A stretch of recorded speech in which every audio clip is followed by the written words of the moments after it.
Oke bro, ketemu lagi dengan saya Ade Wali di Ade Wali channel Bonsai Pemula Sumedang. Pada postingan kali ini Mang Wali ya mau mengucapkan maaf karena banyak sekali komen-komen yang belum Mang Wali baca. Karena Mang Wali itu punya kesibukannya karena sekarang itu musim penghujan khususnya di Jawa Barat ya, di daerah saya di Sumedang. Jadi musim hujan itu Kang Roy itu adalah musimnya penanaman bagi para penghobi bonsai. Saya lupa ya. Saya sekarang ditemani dengan sama Mang Roy, ya. Mang Ujang.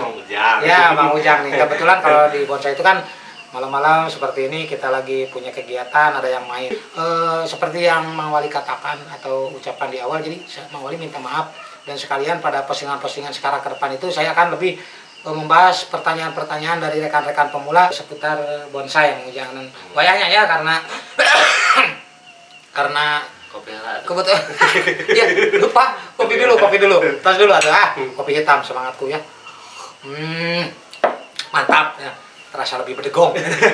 Sekali lagi mau diminta maaf ya karena musim hujan itu musim penanaman. Nanti saya akan beri review tanaman-tanaman apa saja yang sedang dibudidaya ya sama Mang Wali dan di daerah mana saja.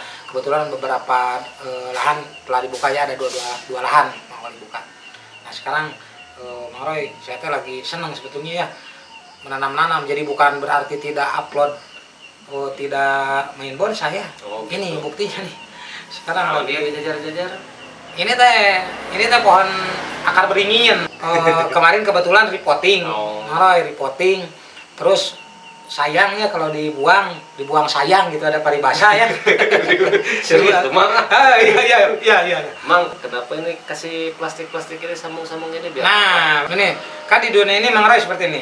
Kita tuh diwajibkan menyambungkan silaturahmi, menyambungkan pertemanan, menyambungkan kebaikan. Serius? Iya. Aduh, maaf. Ya, saya serius. Ini kenapa ini pakai plastik sambung-sambung ini biar apa gitu maksudnya? Oh, begini. Sekalian biar kita menjawab pertanyaan-pertanyaan dari komen dari subscriber kita gitu. Iya. Ade Wali gitu. Biar lebih jelas gitu lah. Oh iya. Terangkeun gitulah. Ini teh bukan sakit kepala ya dibongkar seperti itu. Sakit kepala. bukan sakit kepala. Jadi gini, kan kita itu diwajibkan menyambung silaturahmi. Saya itu karena dari sana inspirasinya ini dulu. Iya, maksudnya bukan ini. Maksudnya diang dulu. Iya. Iya dulu. Saya mau ke sini gitu aja sini gitu. Enggak, ini jadi dibongkar ini menyambung. Gitu. Kalau bahasa botannya, bahasa gayanya itu okulasi. Kalau Anda ya ada yang bertanyaan dulu, Mang kalau akar beringin ditanam atau disetek tumbuh enggak? Itu tumbuh sih tumbuh, cuman tumbuh akar. Tapi hidup. Tapi hidupnya bukan hidup seperti ini, bukan. Bisa jalan. bukan. Jadi tumbuh akar tapi enggak tumbuh daun. Kalau andainya menanam beringin atau benjamina tanpa ada daun, kalau nanam akar, stek akar seperti itu. Nah, kita diakalin. Nah, ini mengakalinya kita tempel, kita sambung okulasi. Yang paling gitu, yang kemungkinannya hidup itu dengan daun di atasnya. Nah, jadi pohon beringin itu, jadi kalau kita setek, kita setek atasnya ditempel sama daunnya dia. Masih bawahnya pohonnya. Nah, kan di bawah akar hidup, di atas hidup lagi daun, bukan hidup jalan. Oh, kirain itu. Ya, saya ada pertanyaan ini apa? Tahu nggak ini apa? Tahu nggak? Enggak. Kembali lagi kalau enggak. Maaf, improvisasi aja. Nah, jadi pertanyaan ini terjawab ya. Akar beringin itu tidak trubus, tidak keluar sirung gitu ya. Bukan irung, sirung. Nah, nggak keluar sirung. Trubus. Iya, tidak trubus. Kalau misalkan hanya nanam akar. Saya pernah 1 tahun. Ini percobaan 1 tahun ditanam aja, disungkup, malah keluar akar, nggak keluar daun, nggak mati, keluar akar tapi nggak keluar daun, malah kambiumnya nutup gitu. Tetapi ini baru 1 minggu ini amazing. Ini disungkup pul. Jadi kita itu diikat seperti itu. Jadi emang tekniknya seperti ini.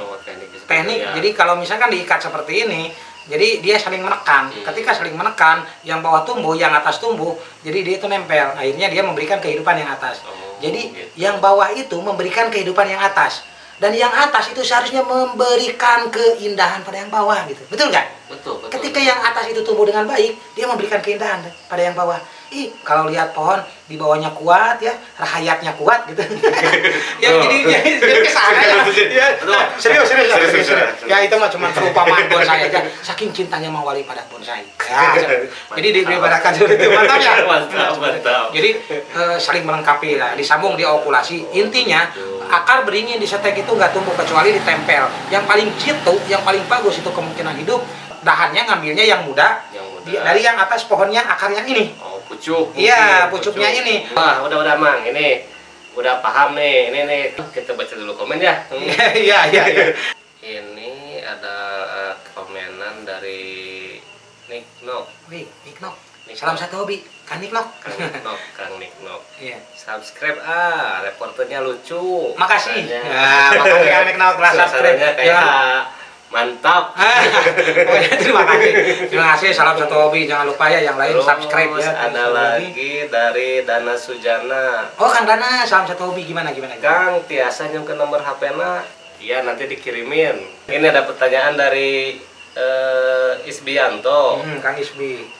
Salam sehat, Bang. Maaf untuk ukuran pot, maaf profilnya. Kalau bisa ditunjukin boleh ya. Salam sehat bagi Om sekeluarga. Terima kasih. Oh, terima kasih Kang Isbi ya untuk ukuran malpot ditunjukin. Jadi gini ya. Kenapa Mang Wali nggak tegasin harus seperti apa ukuran pot? Harus berapa ukuran pot? Seperti ini Kang Ujang, seperti ini. Jadi setiap pot itu kebutuhannya sangat berbeda karena akar pohon itu sangat berbeda. Ada yang harus tinggi, ada yang boleh pendek. Yang harus tinggi, contoh nih, sedikit pengetahuan. Seperti jenis cemara, itu harus tinggi. Bentuk casket gitu. Bentuk casket, iya betul. Bentuk air terjun itu harus tinggi. Terus untuk dari jenis tanaman ya, untuk cemara itu bagusnya dalam. Tetapi kalau misalkan untuk jenis-jenis pikes justru lebih bagus tipis, gitu. tapi lebih lebar. Nah, jadi nggak ini. Cuman yang harus kita pahami untuk ukuran malpot, yaitu kalaupun harus pakai rumus, yaitu kebutuhan atau sampai tertimbunnya akar ditambah ketebalan pot. Nah, gitu. ketemunya, misalkan saya pengen tebal biar lebih kuat 1 cm misal. Kebutuhan akar tertimbun oleh media misalkan 5 cm, berarti bikin malpot itu 6 cm ditambah kaki pun itu tergantung selera. Ada yang suka yang tinggi seperti saya, suka yang tinggi kaki. Nah, yang tinggi. Ada yang ceper. ada anak-anak ABG. Anak-anak ABG kan suka yang ceper. Oh ya gitu. Iya. Ceper. Motor juga suka yang ceper. Oh gitu. Sampai nggak keseru knalpot. Itulah. Kurang lebih seperti itu. Yang harus dipahami secara lagi. Jadi saya tegaskan, yaitu kedalaman pot itu disesuaikan dengan kebutuhan. Yang pertama dari gaya. Misalkan gaya grouping itu lebih bagus pendek, atau dari jenis, misalkan jenis pikes harus pendek, kalau jenis-jenis cemara kan lebih bagus tinggi, itu untuk kesehatan pohon seperti itu. Gitu. Nah, ya. Kang SB ini jawabannya udah terjawab sama Mang Wali. Ya, mudah-mudahan tidak puas, supaya kalau tidak puas mah terus mencoba. Terus mencoba eksperimen lagi lah. Eksperimen lagi. Gitu. Oke, lanjut ada lagi pertanyaan Kang Lawe. Pertanyaan nih Kang Ade nih dari Ed HRM. Mang Ade, saya punya sisir trubus. Nah, media yang dipakai kurang subur. Nah, kalau dipindahkan ke media yang gembur atau lebih berporos gitu, kira-kira bisa bertahan tidak? Gitu. Iya. Oke. Rentan kematian gitu. Iya, ini dari Kang siapa? Dari Kang Ed HRM. Iya, Kang Ed HRM. Seperti ini. Mungkin kalau penghobi bonsai itu tidak menutup kemungkinan, itu bahkan disebutkan itu sangat mungkin atau pasti bertemu dengan yang namanya ganti media. Oh, gitu. Itu sangat pasti ganti media. Kan dulu Mang Wali seperti ini. Kalau misalkan pengen aman, tanam pohon awal itu stek atau dongkelan itu dengan tanah yang lebih padat. Oh, gitu. Itu sangat aman hidup. Cuman masalahnya setelah hidup dia itu perlu kesuburan. Biasanya setelah hidup dia itu kurang subur di tanah padat. Gitu. Nah, nanti pindah ke tanah poros. Mungkin seperti itu. Ini memang pintar nih Kang. Ada yang mungkin selalu pantang Ade Wali Channel. Jadi ada media itu kalau lebih padat itu untuk menghidupkan, kalau lebih poros itu untuk lebih menyuburkan. Secara umum seperti itu. Sebetulnya tidak semuanya seperti itu, cuman secara umum seperti itu. Yang jadi pertanyaan di sini sisir. Kang, apakah ketika ingin menyuburkan pohon dari media yang lebih padat ke media yang lebih poros atau yang lebih pori-porinya gembur, Bagaimana? Itu akan berisiko nggak? Mungkin seperti itu Mang Ujang ya. Gitu, Jadi seperti itu. saya akan jawab ya. Untuk pemindahan atau penggantian media itu sangat bergantung akan dua hal. Itu akan dua hal. Secara umum sebetulnya banyak sekali, kompleks sekali. Cuman yang secara umum itu pada dua hal. Yang pertama pada musim. Untuk sisir ya, untuk sisir. Yang kedua pada ukuran. Kalau misalkan musimnya musim hujan, Anda jangan takut untuk memindahkan ke media yang lebih poros. Jangan takut untuk musim hujan. Nah, jangan takut. Jangan takut, pede aja. Pede aja. Yang kedua ukuran. Nah, ukuran yang lebih gede harus lebih hati-hati. Nah, kalau ukuran sebesar gelas kopi seperti ini, sebaiknya hati-hati. Dipindahkan wajib di musim penghujan.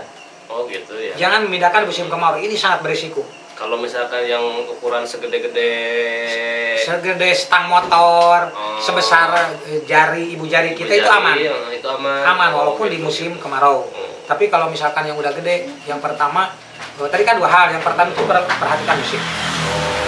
Nah, yang kedua nih Mang Roy, yang kedua, jenis sisir itu jenis yang kalau ketika ganti media, jenis yang nggak mau pakai daun.